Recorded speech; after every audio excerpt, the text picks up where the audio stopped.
अस्सलामुअलैकुम दोस्तों, मैं हूं असलम आलम और आप देख रहे हैं गल्फ़ एक्सपर्ट। दोस्तों, आज 30 जुलाई है। कतर में क्वारंटीन के बारे में बहुत बड़ा अपडेट आया है। आज की वीडियो में हम इसी के बारे में बातचीत करने वाले हैं, तो इस वीडियो का आखिर तक ज़रूर देखें और थोड़ा भी इसको मिस मत करें। इस वीडियो को जितना हो सके अपने दोस्तों के साथ शेयर करें ताकि उनको भी ये जानकारी मिल सके। और कतर के बारे में डेली इसी तरह की वीडियो देखते रहने के लिए चैनल को सब्सक्राइब कर लें। आज से कतर में रिस्ट्रिक्शन हटाने का चौथा फेज़ शुरू होने वाला था, जो कि नहीं हुआ।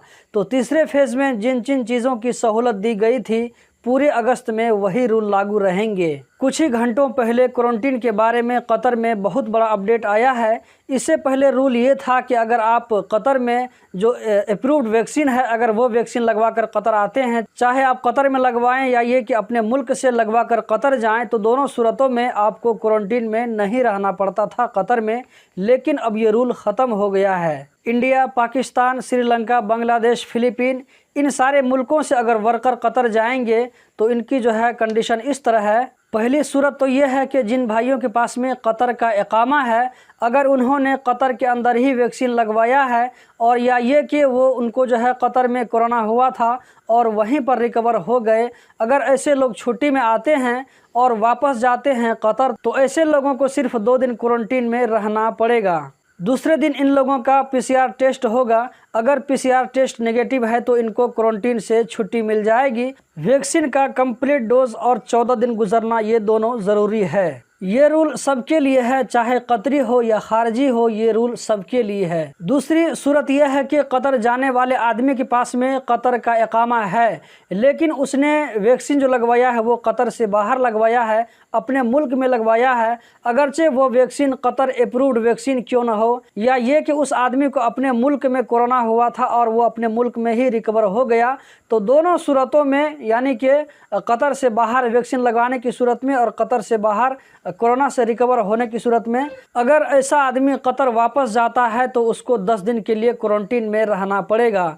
आप चाहें तो होटल क्वारंटीन में रहें या ये कि मुकैनिस क्वारंटीन में रहें। मैं आपके लिए सजेशन करूंगा कि आप मुकैनिस क्वारंटीन में रहें, क्योंकि इसमें थोड़ा सा कुछ सस्ता पड़ता है। इसका जो आपको रेट पड़ेगा वो 1377 रियाल है। होटल क्वारंटीन जो है ये बहुत महंगा पड़ता है, कम से कम आपको 2500 या 3000 रियाल से ऊपर पे करना पड़ेगा। तीसरी सूरत यह है कि कोई आदमी कतर आने वाला है, उसके पास में कतर का इकामा नहीं है बल्कि वीज़ा है, चाहे वो विजिट वीज़ा हो या फैमिली विजिट वीज़ा हो या टूरिस्ट वीज़ा हो या वर्किंग वीज़ा हो, तो ऐसे लोग अगर कतर से बाहर वैक्सीन लगवा कर आते हैं, वो वैक्सीन जो कतर गवर्नमेंट से अप्रूव्ड है, तो ऐसी सूरत में इन लोगों को कतर जाने के बाद में 10 दिन होटल क्वारंटीन में रहना ज़रूरी होगा। लेकिन अगर ये लोग ऐसी वैक्सीन लगाते हैं जो कतर गवर्नमेंट से अप्रूव्ड नहीं है, तो इन लोगों को कतर जाने की इजाज़त नहीं होगी।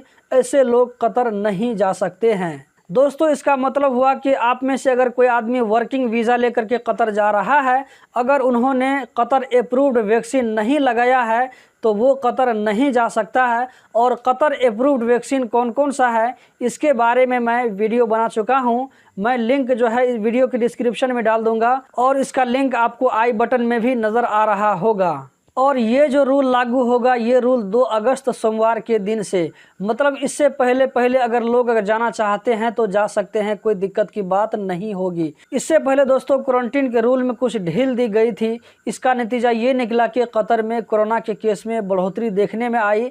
शायद इसीलिए लगता है कि जल्द ही इसको जो है कतर गवर्नमेंट ने इसको वापस ले लिया। बहरहाल आप परेशान मत हो, क्योंकि रूल में चेंजिंग होती रहती है। ऐसा भी हो सकता है कि हफ्ता 10 दिन या 1 महीना के बाद में फिर से इस रूल में बदलाव आ जाए, कुछ नहीं कहा जा सकता।